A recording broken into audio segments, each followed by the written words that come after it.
Good, you're back.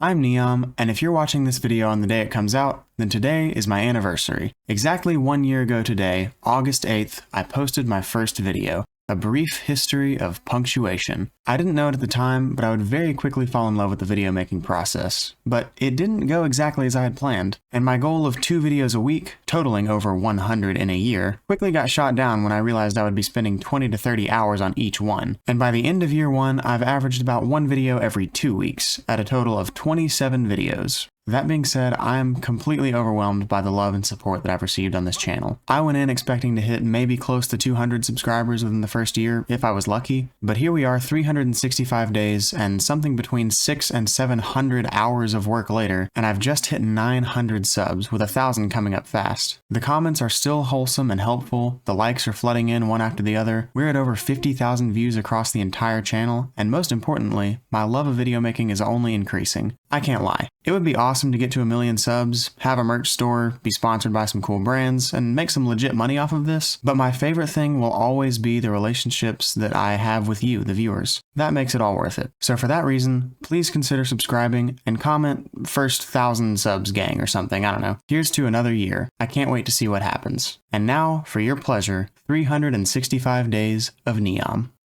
Good, you're back. Good, you're back. Good, you're back. Good, you're back. Good, you're back. Good, you're back. Okay. Good, you're back. I'm Neom, and today's episode is about John Paul Jones, tea, Tycho Brahe, Thanksgiving traditions, food fights. Let's get into it. If an ellipses wore pants, would it wear them like this? Or like this? Aristophanes, being the chief of staff at the Library of Alexandria, was quoted as saying, "No, this one is called Dividus Betwixtius." No, not really. It's actually called an obelus, which you probably know as the divide symbol. He fell, broke both his legs, and was lame ever after. They both dropped out of high school. Wilbur, due to depression from getting yammed in the face with a hockey stick, and Ohio had the gumption to come out and say that they're the birthplace of aviation, conquering Egypt, marrying his niece. His plan worked, and the young man ruled for 2 years before Bagoas got his bogans in a bundle once again. Darius had barely sat down on the throne before Bagoas was back in the butler's pantry, mixing hemlock into his gin and toxic. Maybe I don't want you to sit well. I've encountered a toxic stool or two in my time. Did you remember to blanch the plants to put in the bourbon to poison blanch a bourbon in prison? Rah rah Rasputin. But rootin' tootin' Grigory Rasputin wouldn't give up that easily. Hey, did you ever come up with that name for our new religion like I asked you to? Oh, what? Yeah, of course I did. It's a universe people, also called the cosmic people of light powers, Ashtar. Chips ahoy, more like chips annoy. Stop chipping things and people. Stop to chip slavery. Stop to chip totality. I am against chipping people. Saurians want to chip you and things. So, communism. Duh. What about it? Well, I just thought maybe you'd be open to considering some other... So that is how it's be, huh? You come into our house and try to... Hey, Mr. Khrushchev, big fan. Can I call you Crush? I'm Donald Kendall. I'm the Pepsi of the President Company. Listen, would you like a drink? And what better to trade for a soft drink than a hard one? Pepsi's newly promoted Admiral Donald Kendall rallied his troops, gathered his arsenal, and led a heroic mission to storm the Coca-Cola headquarters and break down their... No. He just kind of kept them laying around somewhere hoping to be able to sell them off. I'm disarming the Soviet Union faster than you are. And to this day, we still don't know whether Russia was so in love with Pepsi for the flavor, the caffeine, or for the sentiment they felt with the Pepsi slogan. Actually, Neom, the year is 2022. 15 decades won't save you 15% or more on any insurance. They ask you how you are, you just have to say that you're fine when you're not really fine, but you just can't get into it because they would never understand. Monsieur Remontel. This person says he was intruded by 100 soldiers, beaten and robbed. Let me know when something bad happens. Monsieur Remontel writes that his pastry shop was intruded with moderate damage and all his cheese danishes and bagels were stolen and eaten. What? Louis Philippe called up Mexico.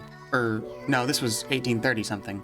He faxed Mexico. You're already starting off bad when your name sounds like a badly chosen pseudonym for a con man. His name sounds fake, he looks fake, his Instagram posts are fake. Seriously, who likes their own Instagram posts? Using his family's prestige as well as his marital ties to the higher up, he bribed his way up to a captain's rank. Looking for adventure and whatever came his way, he sold his wares and sailed to Venezuela. You know what, Greg? You're cool. Here's 8 million acres of land. I'm literally just giving it to you. Despite Thomas and his strange ways, if you Google urchin hat, you'll find a ton of hilarious images of the dapper little guys. Burrowing itself isn't exactly uncommon in the Spider-Verse. Excuse me, I was wondering if... Bruh, wanna go out for a taco, bruh? Why are you late, bruh? Close the gate, bruh. I already ate, bruh. You took your bait, bruh. We just lost a steak, bruh. The University of Copenhagen, which was in Copenhagen. His parents must have just been like, Tycho lost the better part of his nose before the two made nice again. Though it's argued that the silver sniffer could have been stolen and replaced. Either way, it was no swarf off his nose. And they don't even bring up the moose. But no surprise, eventually the moose was like, here, hold this.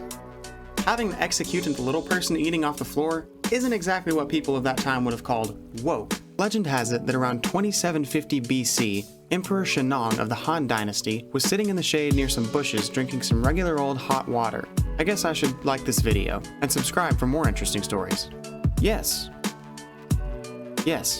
you drink Sprite when you have a cold, but then weeks later you still drink it because you've somehow managed to convince yourself that it's actually good despite all evidence to the contrary, and how it's basically just oversweetened, underflavored soda water that someone may or may not have held a lemon near, and gosh, I hate Sprite. What was this video about again? In the early 1600s, the Dutch caught a whiff of the stuff. Tea may seem like a sweet companion, but it always leaves in the end. Look at how he just sits there and broods. Like oolong tea from Taiwan. And here we have a peanut butter person. At 3 a.m. in the morning, they crawl out of their room on all fours by the light of their cran apple mango air wick, heave open the pantry door, and sit at the bottom of a peanut butter jar with a plastic spoon for hours watching The Bachelorette. See, I don't want to offend anyone here, and I'm not looking to start a fight. I just want to know what's wrong with you. Aha, and what's your name? I'm, Neom Jones. Aw, man. Guys, it's not him. Wait, seriously? Wait a minute. In 1777, he was made the master of a brand new ship. Monsieur Jones, we would like to thank you. We? We. Like we or we? We. Ah. Football! Football. Football. Ooh, football. Oh, but football! Turkeys are monocular. They can only look at you sideways. Or is it just that we assume turkeys have some inerrant knavery that can only be purged by presidential pardon? Gobble gobble. And we hereby forgive you for being a turkey.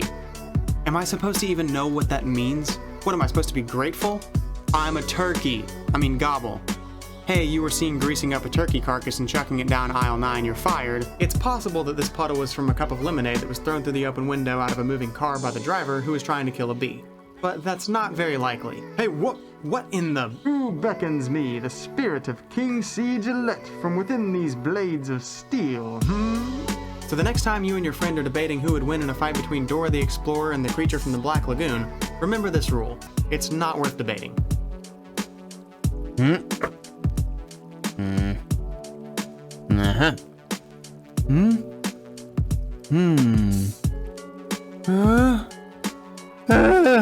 Making soap. Peculiar. I wonder, are you okay?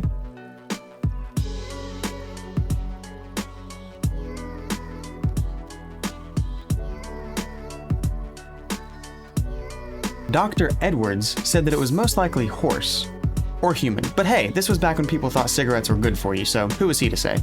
If you choose the red one, you're stabbed until your whole body turns red with blood and you die. Some stories tell of humans tricking Kappa by bowing and greeting to them, prompting the honorable creature to bow back. When the human refills the Kappa's head, he'll be forced to serve that human as long as he lives. The Neom Foul Odor Index, which goes from skunk smell from a mile away, give or take, to unrefrigerated month-old salami on a hot windy day, the stench of a Nepeppo is like, maybe here? Oh, yeah. Who knocked the knocker-uppers knocker to knock awake the knocker-uppers up? rabbits. I have basically no knowledge of volcanoes and geology, so forgive my layman's level of terminology, but imagine if something like Krakatoa happened today, and the resulting seismology from the shifting of tectonic plates sent tremors across the transect of the lithosphere powerful enough to turn a dormant edifice active, causing additional eruptions, discharging even more pyroclastic flows and brecciated pumice into the belt. And I don't even want to think about what would happen if it reached a cordillera. Where was I? Picture you're standing next to a jet engine right as the jet is taking off. You get a full 142 decibels straight to the face, lose your hearing, and get taken to airport security for sneaking out onto the tarmac. Anyone within about 50 miles would receive severe organ damage from the sound alone and would literally be killed by the prolonged exposure, not by combining a beautiful eatery with a Gordon Ramsay and kitchen staff. Yes or no. And you would nod along politely, but they would misunderstand it as you wanting the brown rice when you really didn't want the brown rice, and now you just have to endure it and let them put it on your plate because you don't want to embarrass yourself and cause a scene because it's a Panda Express, for crying out loud, and what kind of person would cause a scene at a Panda Express? I mean Thermopoleum. Until eventually you were sitting next to some random fellow from Wyoming eating styrofoam bagels and wet neon yellow powdered eggs from a plastic bag, and alternately sipping from your Motel 6 branded mug of Folgers and your shot glass sized plastic cup of may contain dairy skim milk, while Judge Judy plays on a TV so old it could have been in a Thermopoleum. So the next time someone says brown eyes are a dominant gene, you can say, "Ha! About 55% of people clasp their hands with their left thumb on top. Why then, you ask, doesn't everyone have 6 fingers on each hand? People are creeped out by 6-fingeritis and aren't willing to have babies with Mr. Dodeca hands over here. He has mossy green hair, swole abs, hard rough skin, and for some reason, as one source pointed out, no eyelashes, no eyebrows, no right ear, and no hat or belt. Just take the best parts of Treebeard and the Abominable Snowman, stitch them together, and you've got a pretty good image of the Leshy. She's a scary old crone with warts, long fingernails, and probably eye crusties. But Neom, you don't understand. Ads are necessary for businesses to function and raising the bottom line of various companies and so forth, and clearly they work or they wouldn't keep making them. Yeah. I just want to know why they're so unbelievably bad. He introduces himself by stripping down completely, slapping you in the face with a large wet salmon fillet, spitting in your oat milk latte, and kicking your corgi in the face.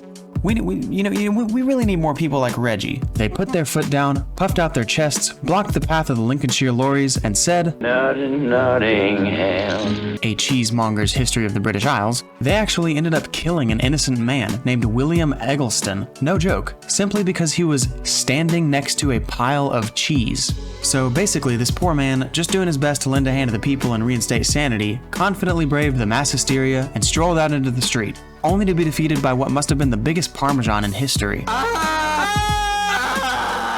Suck Egg Hollow, Enigma, Smart, with 2 T's, Bumpus Mills, Sweet Lips, Difficult, Dismal, Guys, Ding Dong, Kickapoo, Dime Box, Old Dime Box.